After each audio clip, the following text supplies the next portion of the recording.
Shabbat Shalom. So as some of you know, last month I became something that I never would have imagined that I would become, or at least not until maybe Arya reached high school. And that was, I became a proud cheer dad, as Arya made the Berry team for the cheer group, the Stingrays. And so once she accomplished this, April and I looked for ways that we could get her more experience and exposure to cheerleading and really to performing. With the recommendation of a congregant, we put her into the Walton Cheer Camp. She was so excited to see what a high school looked like and toward the experiences and friends that she would make. And one of the adorable things that they do at the Walton Cheer Camp is they have a little pep rally where all the participants from ages going into kindergarten to 5th grade stand up and perform. And it was on a Friday, and I was driving her to camp, and she shared with me that she was nervous. She was worried she might mess up.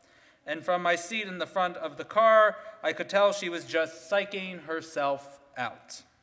I told her she would be great, that both April and I would be there to cheer her on. Kind of ironic that we're cheering on the cheerleaders, but to cheer her on, and that she would be able to do it.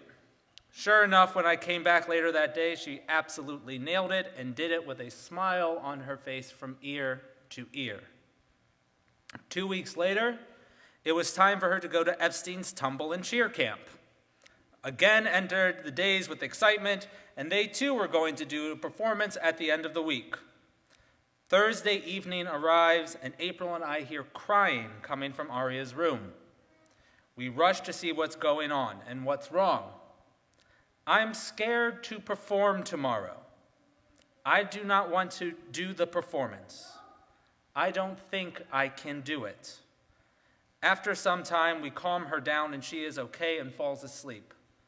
The next morning on our drive, she shares the same sentiment. But no tears this time. It just says, "Mama said I can tell my coach I don't want to do it." And I said, "You can, that is true. You really should try to do the performance." And then she shares, "But it's hard." I say, "It is hard, but things in life are hard. It is not always easy, and by doing things that are difficult, it will make you stronger and make you proud of yourself."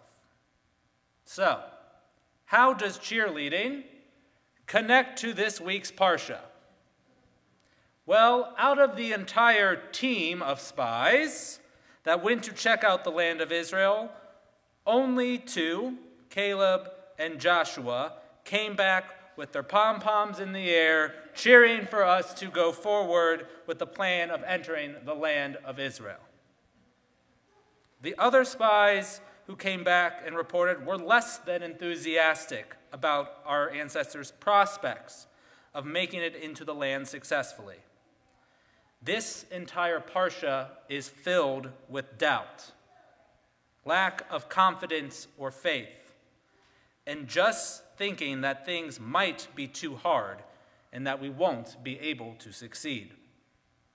We can look at the very beginning of the Parsha and think, we are sending spies into Israel. Why? Why do we even need to do this? We were just saved from Egypt not too long ago with miracles of the plagues, a sea splitting, and us walking on dry land to our freedom. God told us that we would be going into the land, so why don't we believe Hashem? Why must we get into our own heads and think, well, yeah, God did those things, but you know what? We aren't so sure about this whole leading us into the land flowing with milk and honey thing. So we doubt, and then we have to send these spies. And God does not get angry or discouraged, but goes along with the plan. So then once we already show a slight lack in ourselves as a people, what happens next makes matters even worse. The spies were given the directive to go and spy the land so that they could come back with information in order to better prepare their conquest throughout Israel, looking to observe the cities and their fortification, looking to size up the competition in terms of their other men that would be fighting.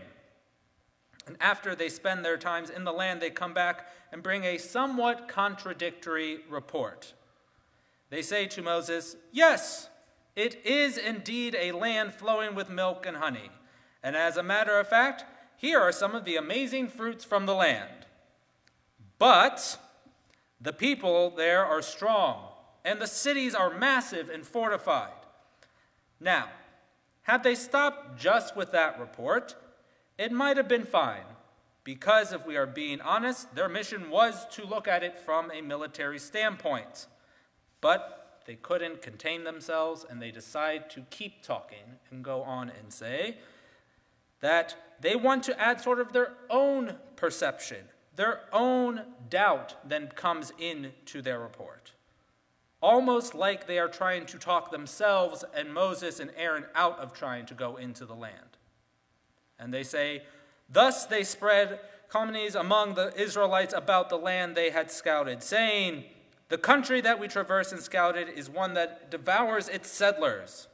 All the people that we saw in it are of great and giant size. We saw the Nephilim, the giants, and on top of that, we saw the Amalekites, and they live in the Negev.'" Perhaps, again, this was a little over the top. In addition to that, we know from previous readings just how much we as an ancient people feared the Amalekites. The people of Amalek are like the ancient Israelites' own version of the boogeyman that strikes fear in the young and old alike. And their slightly exaggerated account is allowing their fear of the unknown and of failure to completely blind them to the notion of faith in Hashem and in a sort of divine plan. It is Caleb who speaks up and essentially says, "Have no fear. Let's just stay the course and we will be fine." But he is rebuffed by his fellow spies, and they go even a step further by not just keeping their report and personal opinions to themselves. No.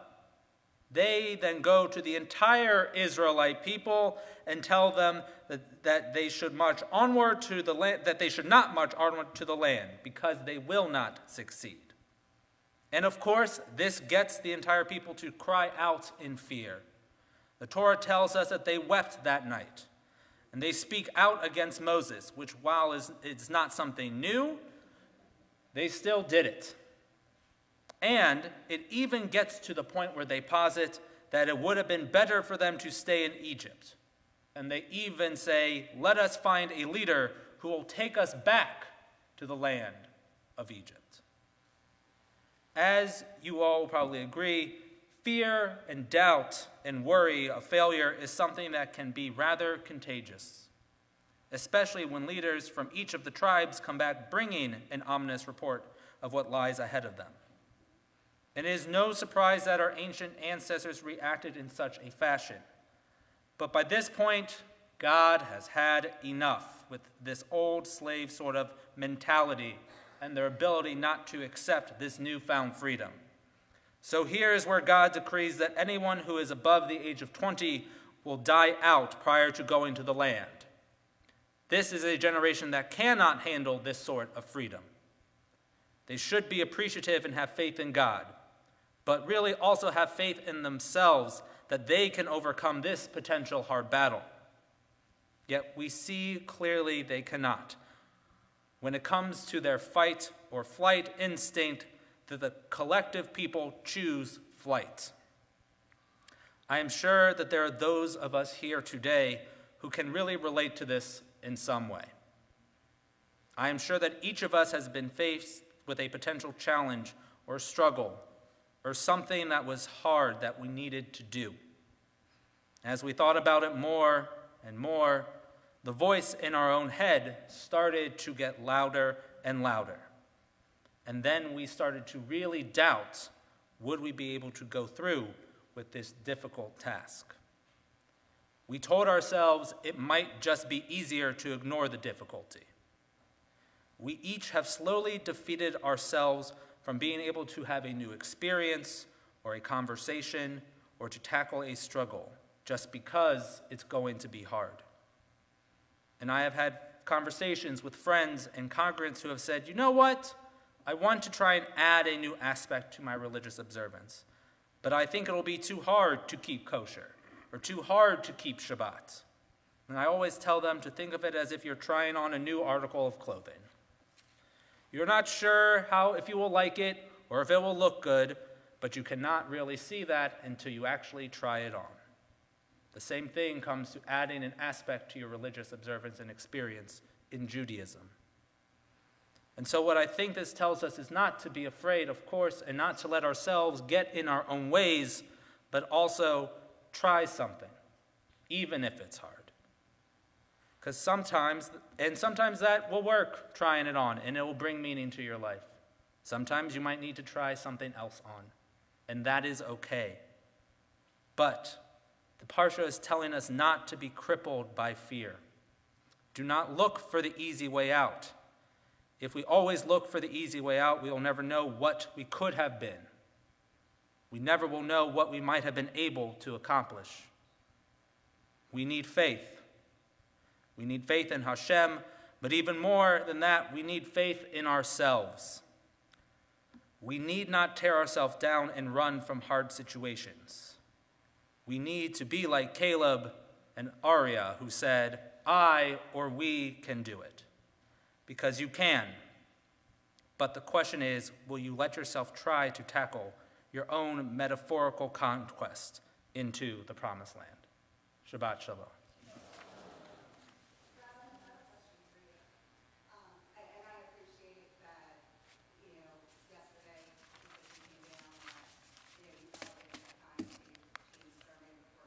Correct. Can we have an open discussion about the fact, for a few minutes, about the fact that this is not just about a choice of women's rights, but from a religious freedom perspective, and the fact that we are all Jews in this room, and that there is a decision that has come down in our country that is contrary to the beliefs of our religion. And we talk about fight, and some of the messages you just gave that I think are very relevant and parallel to what some of us may be feeling in terms of fear or anxiety about how this affects our personal religious freedoms issues in this country, as women in this country. Sure. I appreciate that. Sure. I do, though, kind of want to I'll say this. I'm happy for us to have this conversation now, but I want to try and keep it condensed. Or I will be happy just to, and this is my walking around and schmoozing then during Kiddush, and I'm happy to sit and have us sit in an area and actually be able to maybe have a longer conversation about it as well, if that is something. Because I also, with it being such a important and big discussion, I don't want to feel like people won't have the ability to share and say. So I'm going to put that out there as another option, not to push it off, but just to say let's maybe try and give it the time that it might deserve. Does that work? That sounds like a good idea? Okay, so then yes, so good to see you all. Shabbat Shalom. This is my Kiddush Schmooze. And then please feel free during Kiddush, if you wanted to hop over, we'll try and set up a section for us to be able to sit down and talk about obviously everything that came down yesterday and sort of how people are feeling, but also from a Jewish lens, how we sort of look at this and tackle this from our aspect. All right, thank you.